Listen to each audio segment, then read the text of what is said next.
You starred in 8180 Films' previous feature, Christina. What drew you back to working with this crew and writer-director Larry Brand? I feel like with this company and with my last film with them, there was never a lie. You know, I was told from the very beginning, this is what you're going to get, this is going to be the end product. You know, we work hard, we really put our effort into it, and this is what we do in the end. And there were no lies. It turned out to be exactly the promises that were made to me, so I have a lot of respect for that. So it draws me to work with these people again. I know I'm going to like their product. Yeah, how does your character fit into some of the broader themes of this film? For example, would you rather have a great love or a great story? What I find interesting about, you know, women and female characters from the femme fatale, from the film noir genre, whether there's scholars who will argue that it wasn't an actual genre, but I consider it to be a genre, is that, you know, they're always there to kind of be a catalyst for your protagonist or for your male who's in this psychic distress, and so, you know, they're always there to kind of push that protagonist along and making their decisions and ultimately being the downfall. Do you have to create secrets that justify the behavior?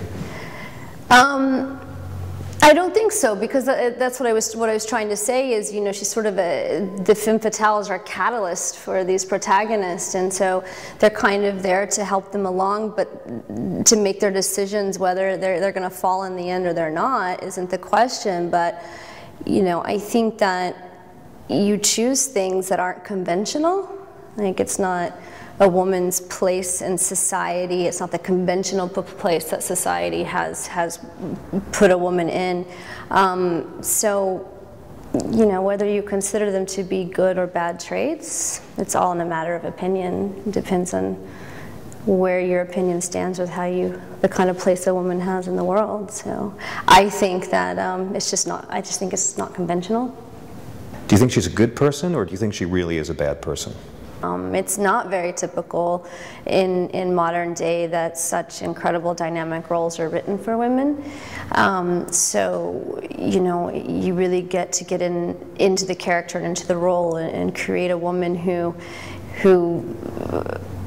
is so dynamic with so many mysterious issues that everybody's kind of, the audience and even the characters in the movie are trying to figure out where she's coming from, and that alone is reason to go for it, to be able to get into that creative process, and kind of you get to come up with your own secrets, and you don't ever share them with anybody on set, but they're your secrets in your mind, and you get to play around with that, and it's not often that you get to do that in the business nowadays. What films of the film noir period inspired you the most?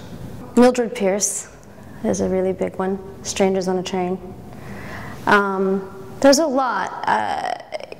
There's something very incredible to me about the style of film noir. Anytime I watch a film from the past and I see this kind of these very dark scenes that are always really artistically put together. They have a really great composition, and so it always puts a kind of a surreal feeling in me whenever I'm watching them, and it's also visually appealing to see, and I like the mystery of the characters.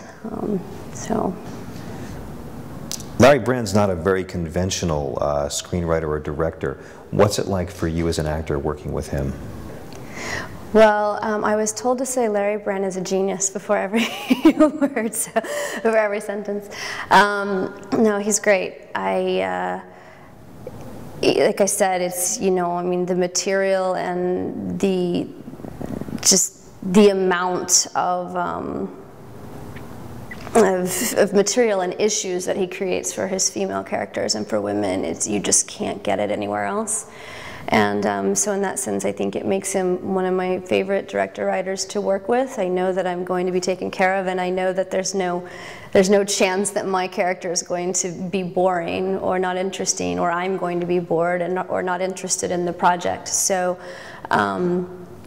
I think that for those reasons alone, I'd love to just keep working with him. You know, every time he calls me up and says, I'm thinking of this new character, I think, oh, what's this girl going to do? I have no idea. You know, it could be anything. But at least it's always interesting and a creative, fun time to do it.